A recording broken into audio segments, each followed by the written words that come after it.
Hello, I'm Dr. John with Voyage Clinics Podcast.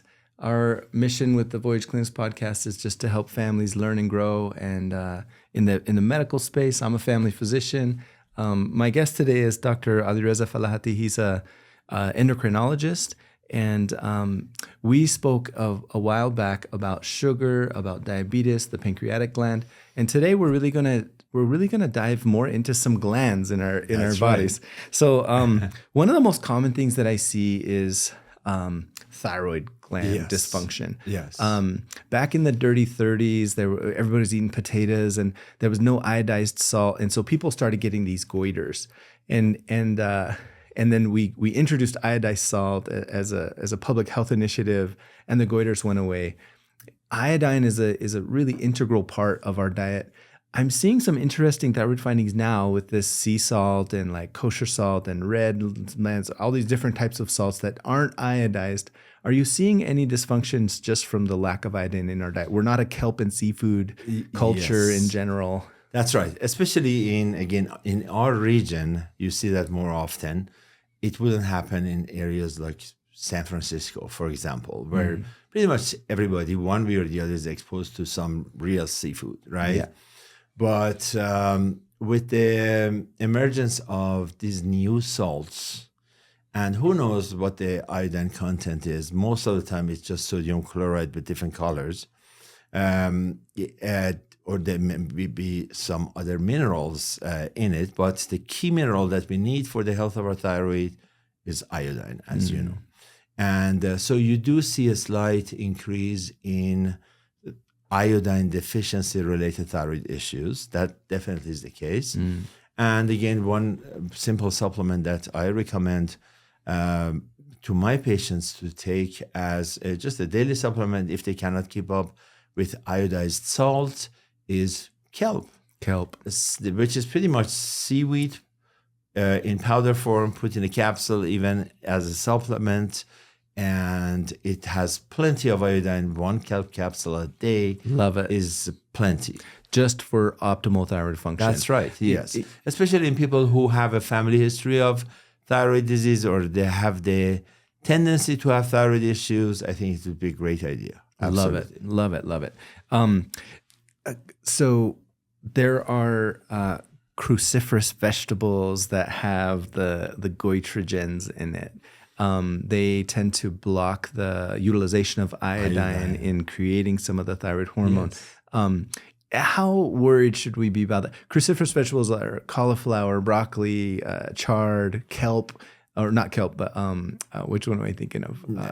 I know which one. Kale. Yeah. Kale. I mean kale. Yes. Yeah. And so is the goitrogens really that worrisome? How much should we be cognizant of that? You know, I really would not worry about that because considering the benefits we get from those vegetables, I think this issue of them blocking the absorption of iodine, to do that, you would have to consume huge amounts of these vegetables multiple times a day. Yeah. But having them in your daily diet as 1 or 2 servings, and then in between again, maybe taking your kelp supplements or not, I don't think it is going to impact their iodine content a lot. But in theory, you're absolutely right. They do block the absorption of iodine. So again, realistically, I don't think any one of us would eat 3 servings of those vegetables a day. So we should be okay. I don't think it will be an issue. So diet, like as far as just routine diet stuff, things that have iodine are going to be like your seafoods, yeah? That's right. Kelps, seaweeds. I think a lot of the Asian foods, the sushis and things. Yes. So, we love sushi. We make that a lot in our house. And then there is also one more supplement or item that really is beneficial to the health of the thyroid, and that is selenium. Selenium is in Brazil nuts.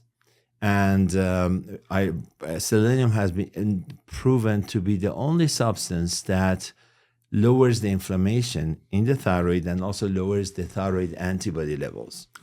So I, as a routine recommendation, tell all of my patients with Hashimoto thyroiditis who have basically inflammatory thyroid disease to eat 2 Brazil nuts a day. 2 a day. 2 a day. Not 2 Not the whole pounds, bag, not 2 bags of it. Because too much selenium can be detrimental as well. Again, it will interfere with the absorption of other factors, right? Yeah. So you want to limit it to maybe 200 micrograms or 2 Brazil nuts a day. That's all you need. That's perfect. That's perfect. Those are wonderful pearls. Keep sharing that stuff. My other thought would be other ways to kind of just optimize thyroid function. Are there exercises that we can do? Are there any other things that we need to be thinking about other than just diet? It really runs its own show. Perhaps there are certain things so thyroid, it's an interesting loop, right? Pituitary, thyroid stimulating hormone, stimulates the thyroid produce T4. T4 this is then converted to the more active T3. Are there certain things that we do in life, maybe in things that interfere with the conversion of T4 to the more active T3? Absolutely. That's a very, very good point. We know it all from direct effect of, for example, steroids. One of the treatments for patients who are in the emergency room with a thyroid storm, which is an acute, severe case of overactivity of the thyroid, to block the conversion of T4 to T3, we give them prednisone or steroids.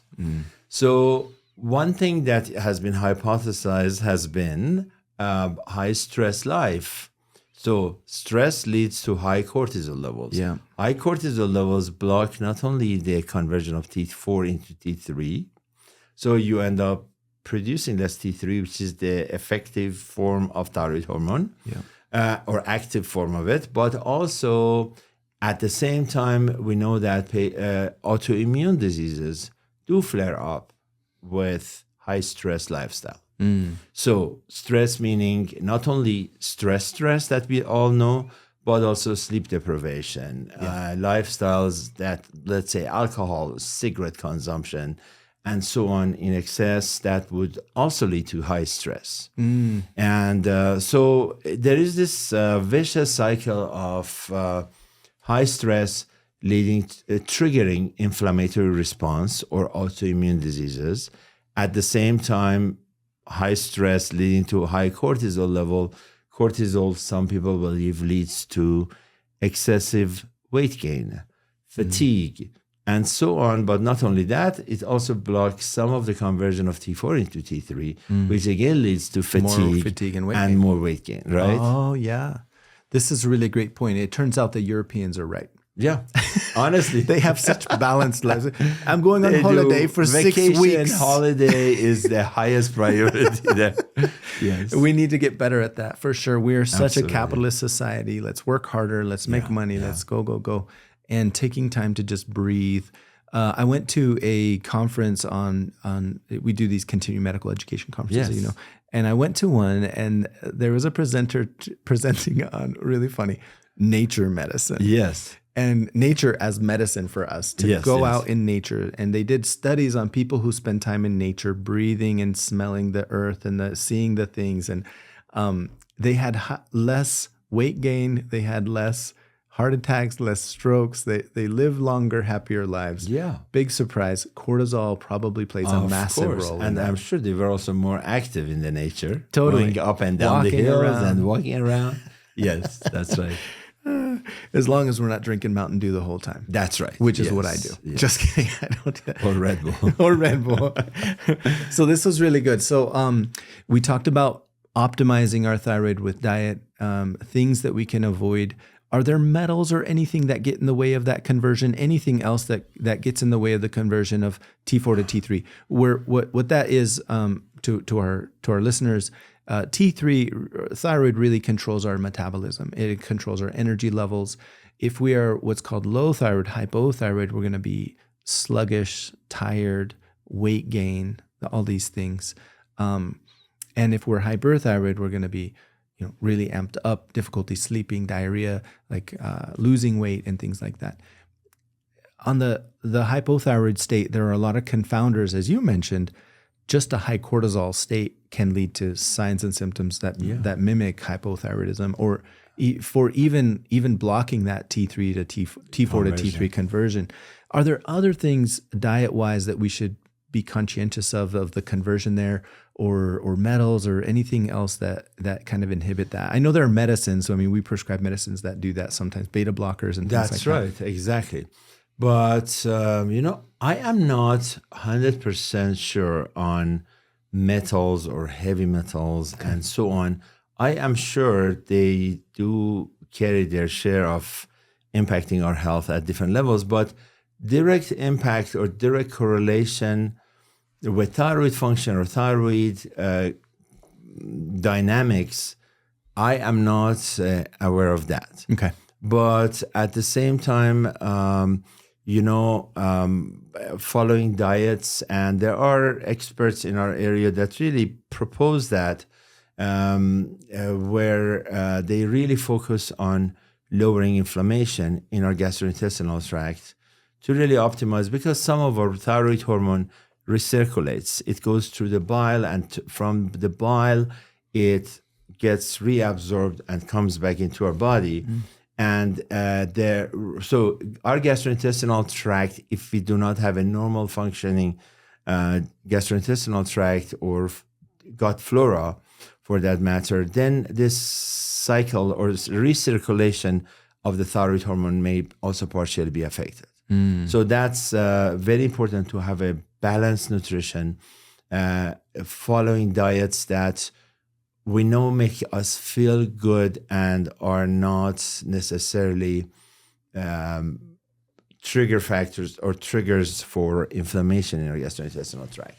Okay. So knowing whether you are lactose intolerant, allergic to dairy products, sensitive to gluten, etc., would be a great idea. But at the same time, I want to warn the patients and the general population, don't go overboard with that, because these are all really great sources of nutrition that we have been eating for thousands and millions of years. And we should not deprive ourselves just because we think they might be. Let's do it evidence-based. If you are sensitive to it, then try it, get off of it, see if you feel better or not. If it doesn't make a difference, get back on your regular diet, right? Yep. So don't give them up. That's really good. We talked about maybe cortisol, stress levels being one of the possible triggers, the maybe epigenetic triggers of some autoimmune disease. Maybe fructose being involved in that picture. We spoke at length about sugar and fructose, but we're seeing a lot of these autoimmune diseases. One of the most common that we're seeing is hypothyroidism caused by what's Hashimoto's disease. Yes. Can we break that down for our listeners? Yes. So Hashimoto's thyroiditis consists of two words, Hashimoto's and thyroiditis. Hashimoto's is named after Dr. Hashimoto, who was the first describer of this autoimmune condition, where he described basically this mechanism of our immune system producing these antibodies, misrecognizing of our thyroid as a foreign object, attacking the tissue, causing certain inflammatory response. So when our immune system attacks the thyroid, then two things can happen. One is the function of the thyroid can be affected. So many patients become hypothyroid. But I see also plenty of patients who have high levels of TPO antibodies or thyroid peroxidase antibodies and do not become hypothyroid. Then the second possibility is that inflammation or that immune attack on the thyroid triggers inflammation inside the tissue of the thyroid, and that can lead to development of thyroid nodules. We are seeing more and more thyroid nodules these days for multiple reasons. One is we can diagnose them more readily, easily, because we have ultrasound machines in many offices, and we don't have to necessarily make an appointment for the patient to go to the hospital to get an ultrasound done. So that really helps us. Like in my practice, if I feel a nodule in your neck, right there, I'm going to go into the ultrasound room with you and do the ultrasound to see if you have any nodules. So that's why we diagnose more thyroid nodules. But so the two aspects of Hashimoto's thyroiditis are It can impact the function of the thyroid, or it can impact the anatomy of the thyroid. I didn't realize that. I did not know that Hashimoto's was driving thyroid nodules. Yes, that's interesting. Absolutely. And so the so-called multinodular goiter is basically a finding that is extremely common, and it is a form of Hashimoto's thyroiditis. So I always check the TPO antibodies as soon as I see thyroid nodules to just confirm the diagnosis, right? Yep. TPO antibodies, thyroglobulin antibodies, most common, probably 95+% of Hashimoto's caused by these two. That's right. There are some outliers, even some non-specific ones that are, you're still hypothyroid, but you don't have TPO or thyroglobulin. You're absolutely right. And then do we know why? Do we know what turns on those antibodies specifically? Probably. And when I trained, we didn't know. We don't know, but we know that there is a genetic associated genetic link there, and so you have the predisposition for it, and then all it takes is a trigger factor. That trigger factor could be an infection, a stressful period of your life, or an injury. Let's say you break your leg. The pain from that leg injury and the immobilization, that by itself can suddenly, boom, trigger that autoimmune activity and activate the gene that was already in your system and in your body, waiting to be triggered or to be activated. So most people do have a family history, but also many times you don't have the family history. But the question is, has your family been tested? Right? Because I thought I don't have any family history of thyroid disease, but once I started digging, it was very prevalent. Turns out everybody That's right. So I think that's one aspect. And then if we believe that thyroid nodules are associated with autoimmune disease of the thyroid, and we know that statistically about 60% of adults at some point in their life will have thyroid nodules, which is a huge number. We didn't even know about that until recently. And so that, if it is linked again to autoimmune disease, you can imagine how high the rate of this Hashimoto's thyroiditis or autoimmune disease is. But again, remember, being diagnosed with Hashimoto's thyroiditis is not the end of the world. All it means is you may need to supplement your thyroid hormone a little bit and or eat differently to kind of see if it helps your thyroid or not. And if not, just take your thyroid supplements and you will be perfectly fine. Yep. I think sometimes our patients get scared because they suddenly get a call from their doctor who measures their thyroid antibodies. And although they have been on thyroid hormone replacement for 25 years, the doctor says, guess what? You have Hashimoto's, and they panic, come to me saying, Dr. Falahati, I was just diagnosed with Hashimoto's. I said, no, you were diagnosed with it 25 years ago. So there is really not much into that. Yeah. So don't think you're going to break out in hives and have a systemic autoimmune disease, really. TPO, thyroglobulin antibodies, checking these. My understanding is we check them to make the diagnosis if we suspect it. TSH is high on screening, and then they're feeling symptomatic. If, let's say, TPO, thyroglobulin antibodies are high, they're not manifesting symptoms, they feel fine, maybe we don't treat for a while, then they start developing symptoms, maybe we start treatment. Yes. Is there any utility in rechecking TPO thyroglobulin? Once you have it, unless you're doing something about it, there's no point in rechecking yet. Yeah. So if you are one of those people who is really trying to fight this Hashimoto's thyroiditis and gets on the 200 micrograms of selenium and starts taking kelp supplements and all of that and work on meditation and stress reduction, and you really want to lower those antibodies, of course, recheck. Okay. But otherwise, if you are one of those people whose antibodies are elevated, your thyroid levels are either low and the TSH is elevated, so you have hypothyroidism, and then your doctor and you decide to go on a thyroid hormone replacement, or you decide not to do anything about it and just watch your symptoms and recheck your thyroid levels, there's really no point in rechecking those antibody levels. Yeah. Just following up, if you, let's say I have Hashimoto's, I'm starting to feel symptomatic. I put on 20 pounds in the last 6 months, which is not untrue, but just kidding. But then how do we, that we start them on thyroid hormone.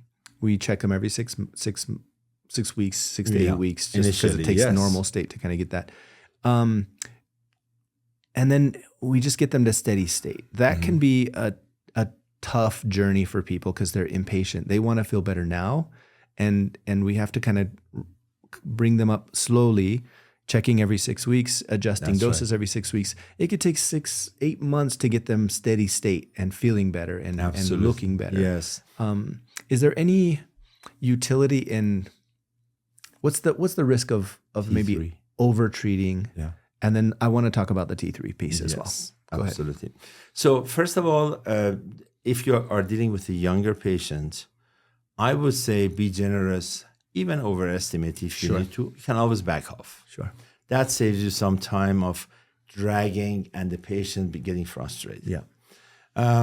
If you are having with an elderly patient at risk of heart disease or acute MI, myocardial infarction or heart attack, then you don't want to start them on high dose because it increases the oxygen demand of the heart muscle. Yep.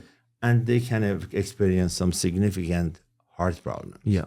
So that's the population where I would go very slow, small dose to be started with, and then gradually increase it to get their TSH down to close to a 2.0. Now, in younger population, I try to shoot for a TSH of 1. Yeah. Right? That's the ideal TSH. Or in pregnant patients, you don't want to drag your foot too much. Right. You want to jump the dose and get them to a really good, ideal target range, because if the TSH stays above 2.0, the risk of miscarriage and complications goes up, right? Yeah, for sure, for sure. So then the question of T3 comes up, and that is basically a new trend now, and it originates or comes from the concept of if we are trying to replace the thyroid hormone, we want to mimic what our natural thyroid is doing, right? And our natural thyroid on a daily basis produces about 90% T4, 10% T3. And the question is, why would our natural thyroid produce any T3 if the T4 gets converted into T3, right? Because there is a lag time. There is a delay of a few days after the T4 gets into our system to be converted. And so I have been following that 10-to-1 ratio. And in patients who take T4, and they say, my numbers, you're telling me my numbers are great, but I am still losing hair. I'm not feeling great. My hair is brittle or my nails are brittle. Then I just add that T3, trying to keep that 10-to-1 ratio if I can. Oh, fascinating. Can you speak to the Nature Thyroid, Armour Thyroid movement? So, yes. So my understanding, levothyroxine is T4. That's what. It's very inexpensive. It's very. Unfortunately, they misnamed it. Yeah, they named it is the worst possible name. It is synthetic thyroid. Why do I want to put something synthetic into my body? Yeah. So it's a terrible name.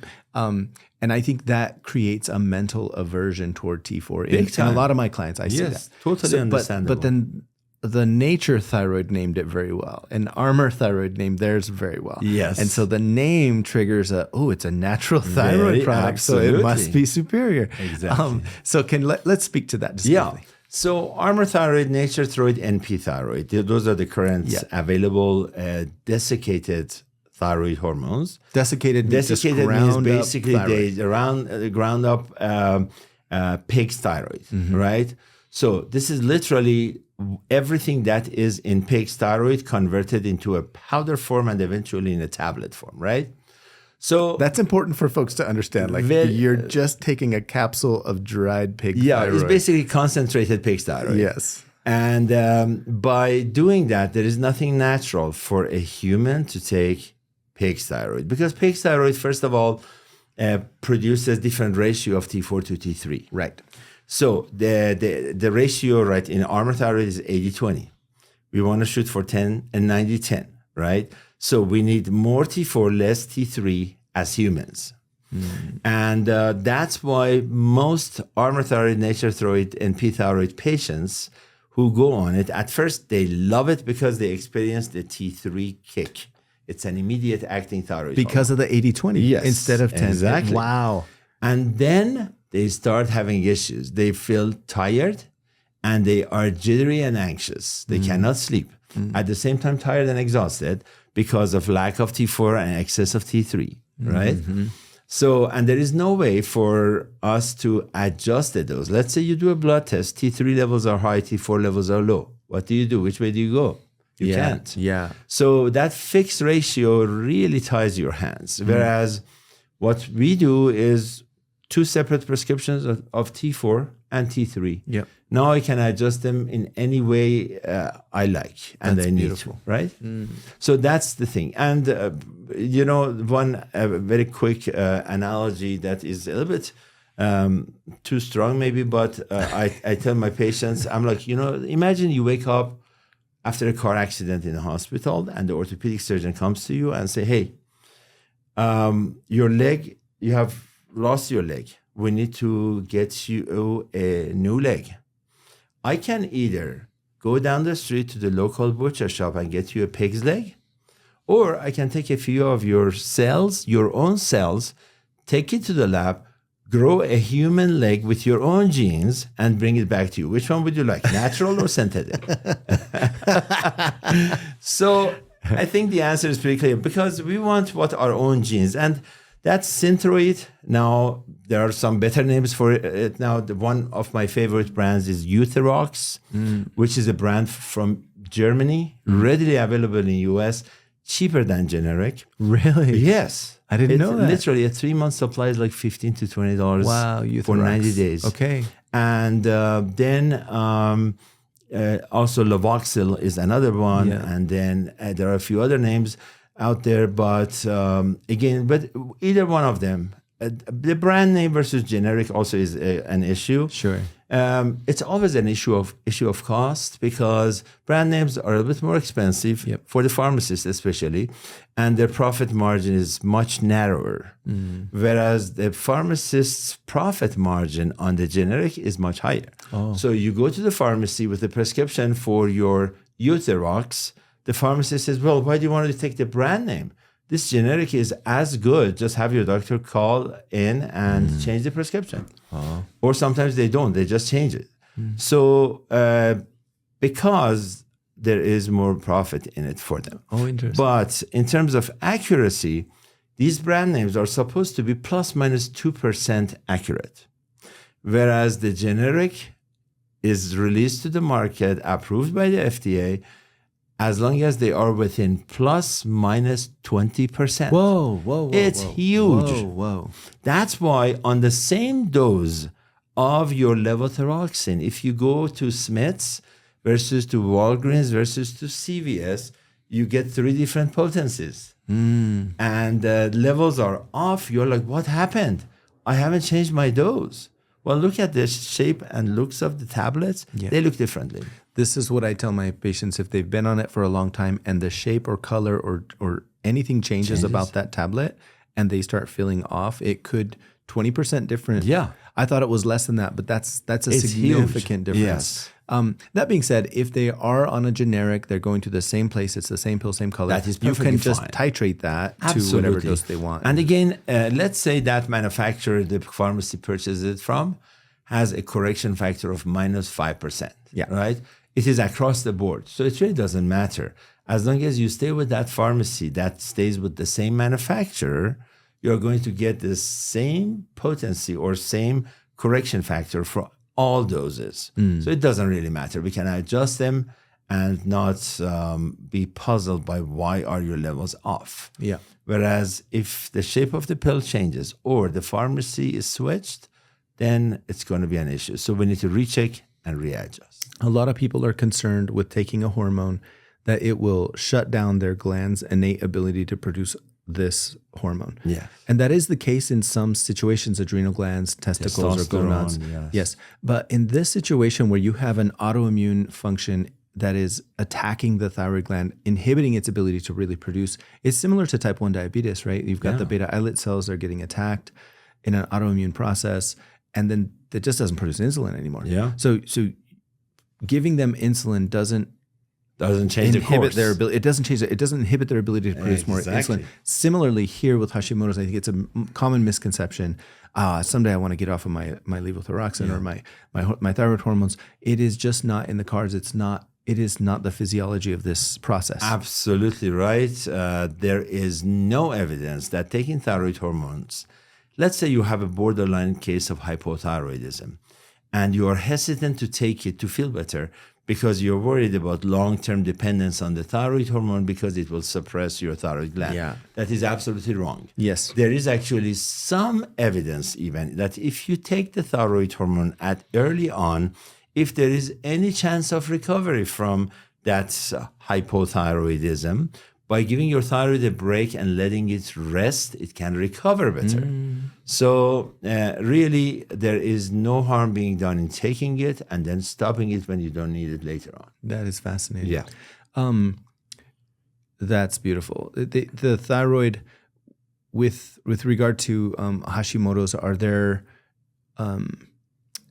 is there utility in checking T3, T4? Let's say your TSH, you're monitoring that and it's down to like 0.5. T3, T4 are fine. They feel fine. Are we still safe? Should we be, backing off, trying to just micromanage that to the nth? I will say, just while I'm thinking about this, that the NP thyroid, nature thyroid, Armour thyroid, the adjustment increments are just so massive. Like we go from here to here to here. That's one of their downsides. Whereas levothyroxine, man, I can adjust. It's like very small, like really fine tune that. Absolutely. And you're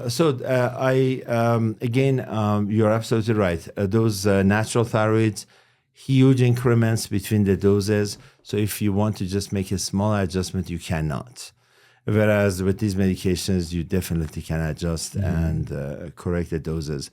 And what was the other question? The other one was like T3, T4. Yes. Checking that while we're trying to testing optimize. For it, honestly, maybe even initially, because I hear that a lot from patients who come to us, expecting that because they are at the specialist's office, the specialist is going to check everything, even the T3. And they kind of are under the impression that, my doctor checked only TSH and my T4 and told me those are okay. But what if my T3 is off?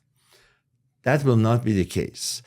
All of this kind of approach to T3 started with some holistic medicine doctor years ago mentioning the so-called Wilson's thyroid disease, which was a hypothetical condition where some patients cannot convert T4 into T3.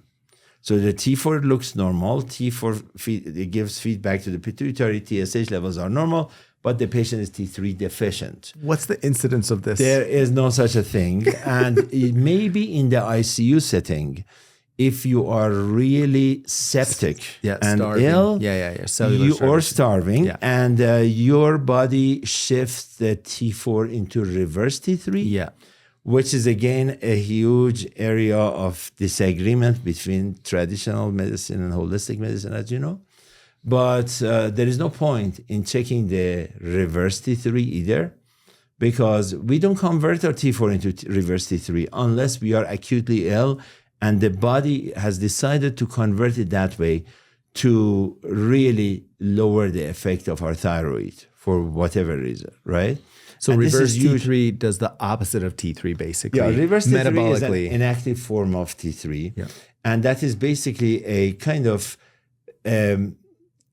form of neutralizing our T3 or conversion of T4 into T3, so we don't have too much active T3. So too much caloric burn. So sepsis, starvation state. Starvation mode, Like if we're in preservation mode, your body's concentration camps, prisoners of war, being lost in the woods and forest, our body lowers the T3 effect because we are supposed to burn less calories, slow down our metabolism to survive. Yeah. There's a good reason for that. But in our daily life, we don't do that. Right? So the conversion of T4 to T3, we mentioned like maybe there's some things, medicines for sure that we might want to watch that. Yeah. Beta blockers, I always check Absolutely. it. If they're on a Yes. beta blocker, Yes. make sure. Steroids, beta blockers, and even some inhaled steroids may be having some very small effect. But so it's not a bad idea in those patients to keep an eye on the T3 once in a while, not again on a routine basis. Yeah. So we've talked about hypothyroidism from maybe dietary lack of iodine, but also from autoimmune disease, Hashimoto's hypothyroidism. Let's speak to hyperthyroidism, like an elevated thyroid state, Graves' disease. Let's go there.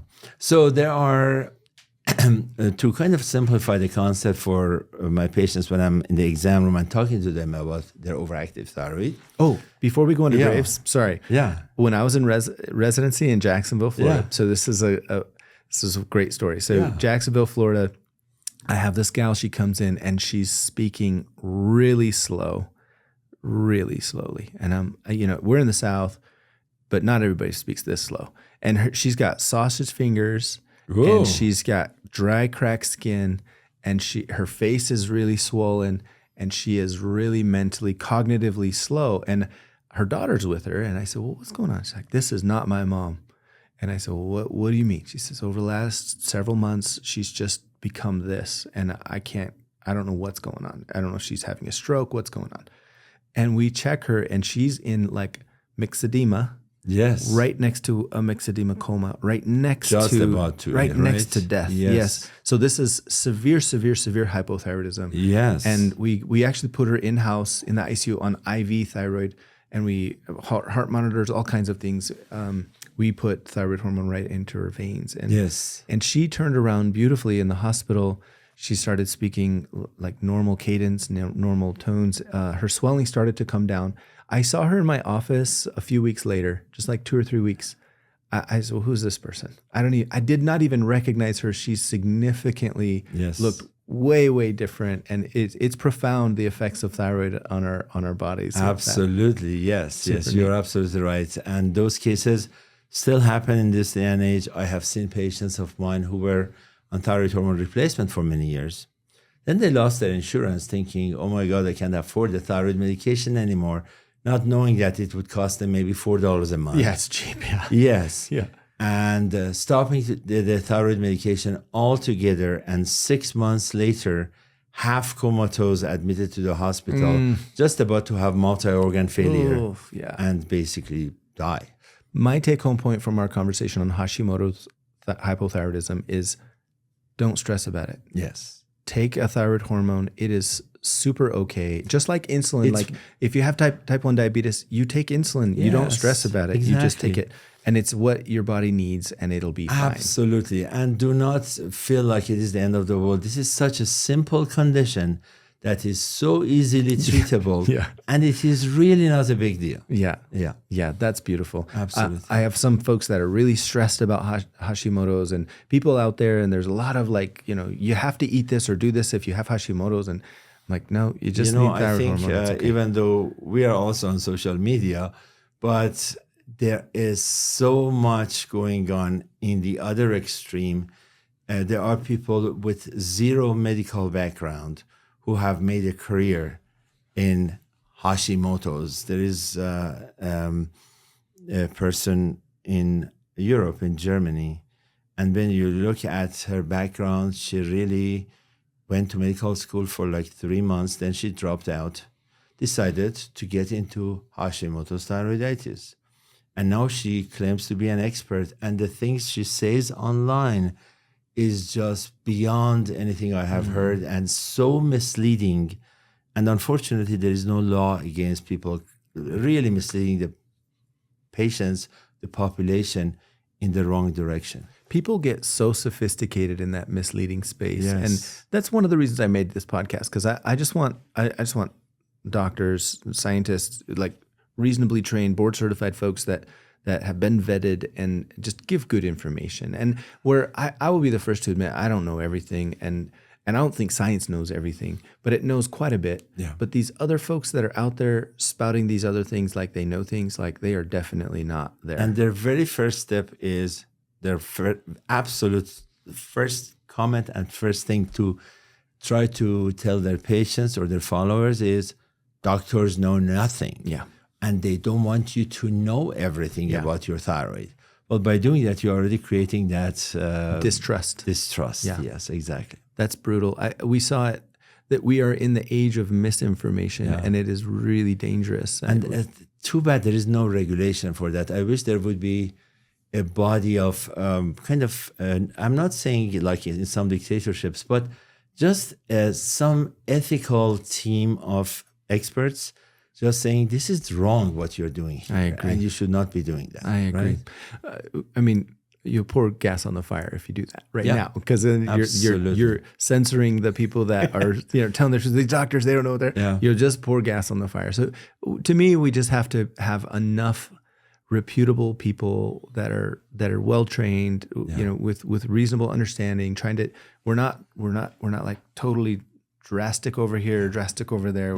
We're just middle of the road thinkers. And trying to understand science and reason and what's out there. And it does change, and it's beautiful when it changes. Exactly. It's okay. And nobody, neither you nor me nor anybody, is claiming to know it all. I mean, to the best of our knowledge, to the best of my knowledge, to the best of your knowledge, this is what we think is the best for our patients. Mm-hmm. We are not trying to gain any followers. We are not here to do anything. We really just want our patients to know as much as we do. Yeah. Right? Yeah. This is science where we're at. Yeah. Speaking of science, let's talk about Graves' hyperthyroidism. Hyperthyroidism, autoimmune thyroiditis. Again, it can lead to Hashimoto's thyroiditis or Graves' disease, which is autoimmune hyperthyroidism. Also by the same antibodies? By similar antibodies by the same gene. Really? Interesting.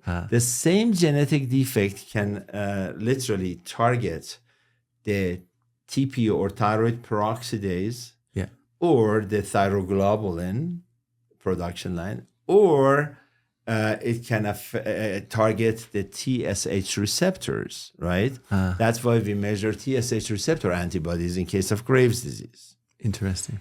But it's the same. So it's a genetic... literally both conditions, because of the same genetic condition, target the thyroid. One aims this way, the other one aims just 1/10 of a millimeter that way. That's about it. Amazing. And you see patients with Graves' disease, believe it or not, if suddenly flipping over to hypothyroidism and Hashimoto's thyroiditis, or vice versa. Patients who were on thyroid hormone for 20 years, and they were clear-cut Hashimoto's patients, suddenly they develop overactive thyroid. You keep reducing the dose, stopping the medication. They are still hyperthyroid. You check their Graves' antibodies. They are elevated. You do the scan to confirm it. It is Graves' disease. No way. It's amazing. Yeah. Okay. I've never seen that. So that's one condition that is really to be taken very seriously. So that's one of those conditions where I tell the patients, please do not dilly-dally with this.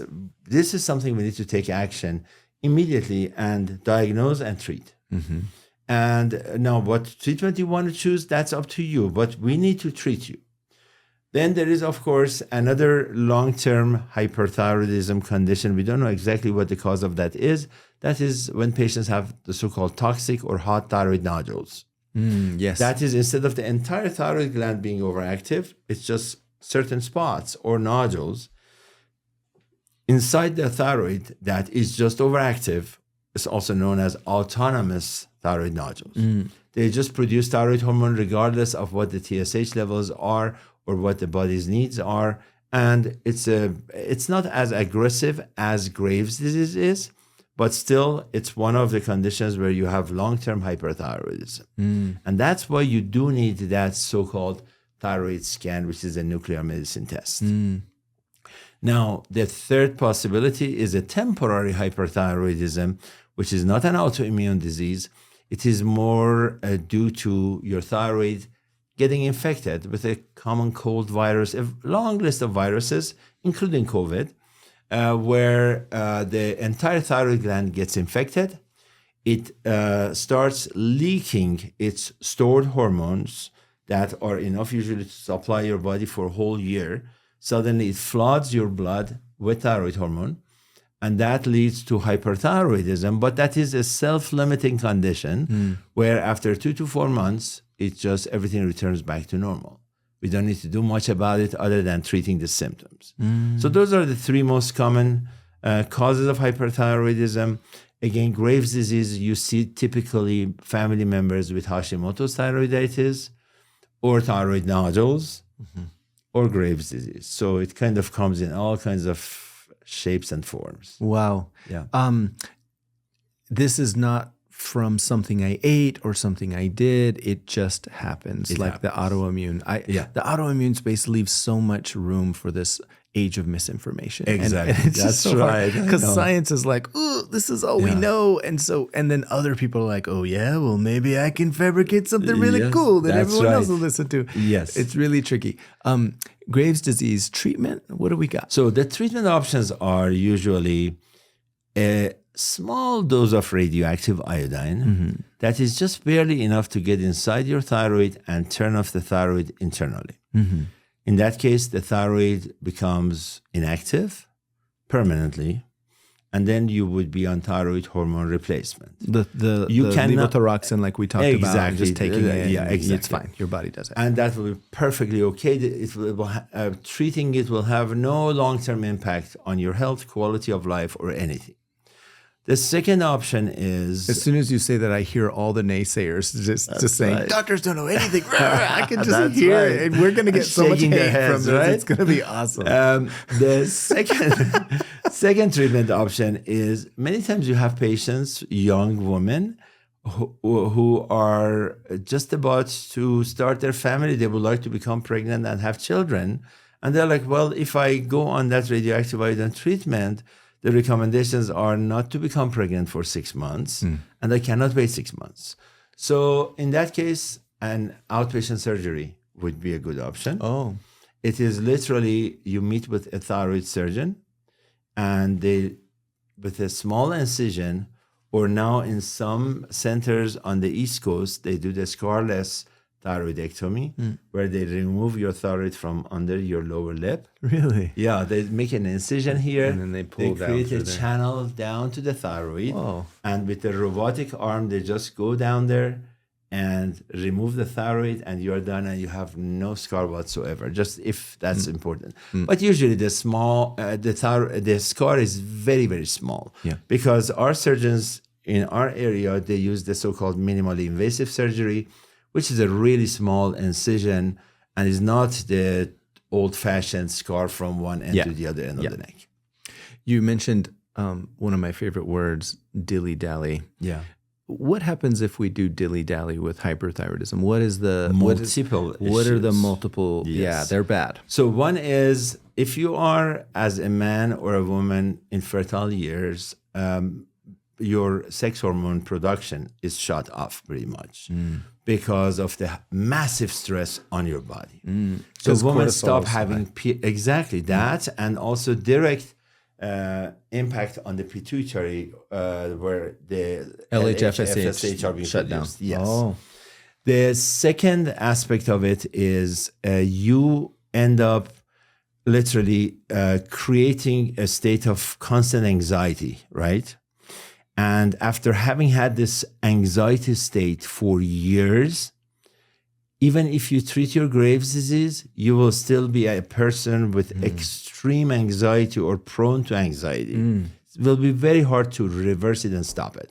I see. Because the brain has been wired that way after a few years. The third one that is really the most important part for me is osteoporosis, because literally high thyroid levels accelerate bone loss at a speed of up to 5 times faster than you would otherwise. So within a year of being overactive with your thyroid, you lose the equivalent of 5 years of bone material. Wow. Which is really bad. That's really bad. But the good news is those who, so I usually get a baseline bone density test when you come in with your overactive thyroid. And then after we treat you, 1 year later, I repeat the test, and your bone density goes almost back to normal. It's amazing. It's reversible. And then last but not least is irregular heartbeat, atrial fibrillation, and eventually cardiac arrest, depending on your age. So that's why we put them on beta blockers and so on to control the heart at least during that time. Symptoms of hyperthyroidism, agitation, can't sleep, hair falling out. Hypothyroidism, hair falling out as well. Yes. But this time now you're fatigued. Let's talk about weight also. So people think, well, it's nice. I'm going to have a high metabolism. I will lose weight. And you will be surprised. You might gain weight. How? Because the concept of thyroid and weight loss and weight gain, it all depends on how does that condition impact your appetite and your energy level to exercise. If there is a condition that makes you feel exhausted and hungry all the time, guess what you do? You eat more and exercise less. So no matter how high your metabolism is, you're going to gain weight, right? Whereas with hypothyroidism, you think, well, everybody gains weight. No, there are people who lose weight. Why? Because they just lose their appetite. Even though they are tired, they are less active, but also they are not hungry anymore. So that again, it's not like black and white, hyper, you lose weight, hypo, you gain weight. Hyperthyroidism, Graves, medicine for this. I had a client once upon a time, couldn't afford surgery, didn't have insurance, all the things. And that is the third option. That is not a bad option, actually. And that is the use of thyroid blockers. So we have two medications in that category, the old-fashioned PTU or propylthiouracil or methimazole. Methimazole is the second generation of that kind of drug. It gets inside the thyroid, blocks the thyroid production, thyroid levels come down. The only thing that methimazole will not do is the progression. If you have an early stage thyroid eye disease, which is related to your Graves' disease. Exophthalmos, right? Exactly. So inflammation of the eyes, it starts with just redness and dry, sandy feeling, to eye pain, to gradual puffiness and swelling around the eyes, and then eventually the eyes start pushing out. You develop bulging eyes, right? And methimazole slows down the thyroid, but does not protect the eyes. Interesting. There is some evidence that actually surgery is the best choice of the three choices for thyroid eye disease. Really? So patients who remove their thyroid because they are removing the target organ of your immune system that is attacking the thyroid, and also on the side is attacking the tissue around the eyeballs. By removing the thyroid tissue, these patients end up experiencing improvement in their eyes. Having said that, the eye issue is not a big deal anymore. There is an amazing treatment for that. It is called teprotumumab or Tepeza, which is a treatment given in form of injections once a month for 8 months.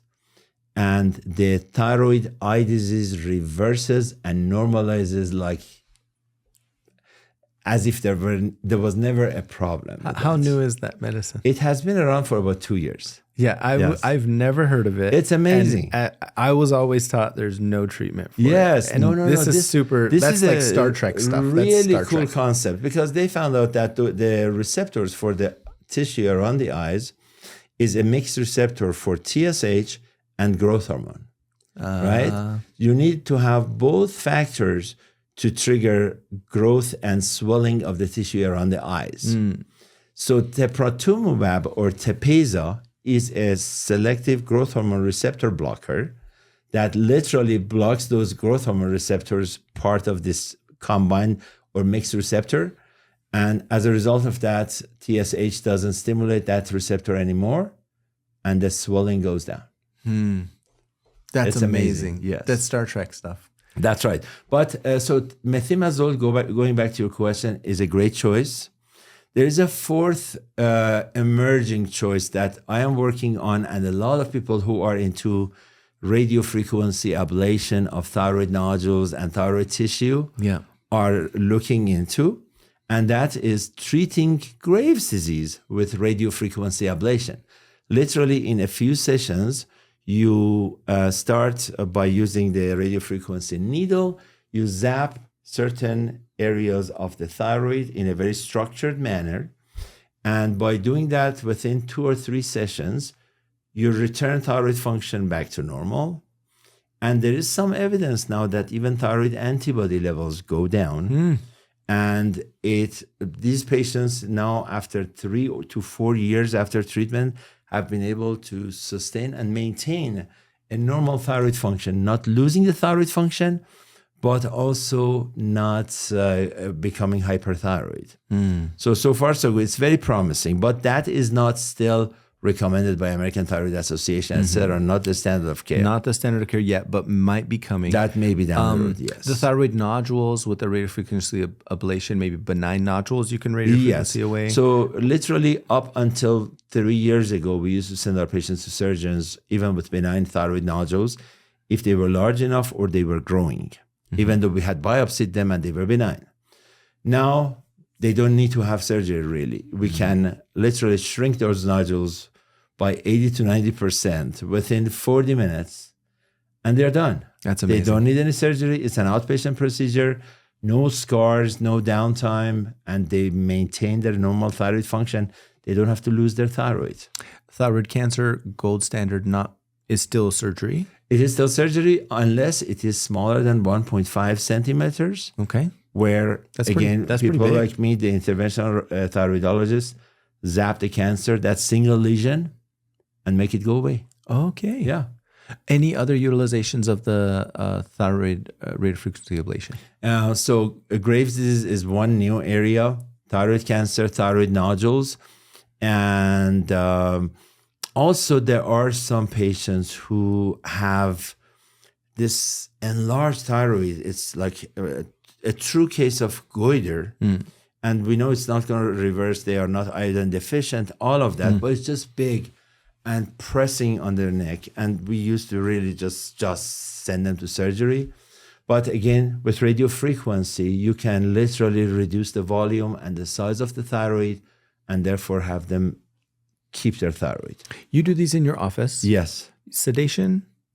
Just local anesthesia. Local anesthesia. And maybe a couple of Xanax tablets. If you Yeah. Outpatient, in and out. Home, you come in at 1 p.m., go home at 2 p.m., and you're done. Recovery, a lot of pain, not bad. Just take it easy that same afternoon. Yeah. And from the next morning on, you can go run a marathon if you feel like. Come on. You're giving fuel to the naysayers out there. Not go run a marathon. Dr. Falahati said I could go run a marathon. I did it, and I hurt myself. I got a heart attack. And I tripped, and I fell, and No, this is great. I really appreciate this. I think we really fleshed out the thyroid pretty well today. Yeah. Anything else to comment on with regard to thyroid? I feel like we covered hypothyroidism, euthyroid, thyroid prevention, and health. So I think two critical times when it comes to thyroid management are pregnancy. Pregnancy can not only cause the so-called postpartum thyroiditis, which is a form of overactivity of the thyroid followed by underactivity, followed by returning back to normal. That's one scenario. So we really watch patients. That's why OBGYN specialists are so good at monitoring thyroid. And with the first signs of thyroid abnormality, they do refer to endocrinology.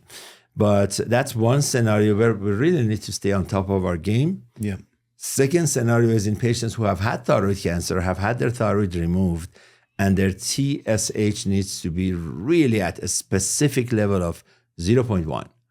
And it's very hard to get the patient to that level unless they are on brand name Levothyroxine, for example, because of the accuracy of the medication. Right. And it's important to really watch them very closely. So those are the two high risk. Otherwise, really managing thyroid, yes, if it impacts your energy level or quality of life, immediately get in touch with your doctor, talk to them, have them recheck your levels, and have a discussion with them about maybe adding a T3 to their T4 and so on to see if that makes them feel better. That's wonderful. Sometimes folks come into me, they're maybe over-treated with levothyroxine or whatever. Yeah. Their TSH is like 0.003.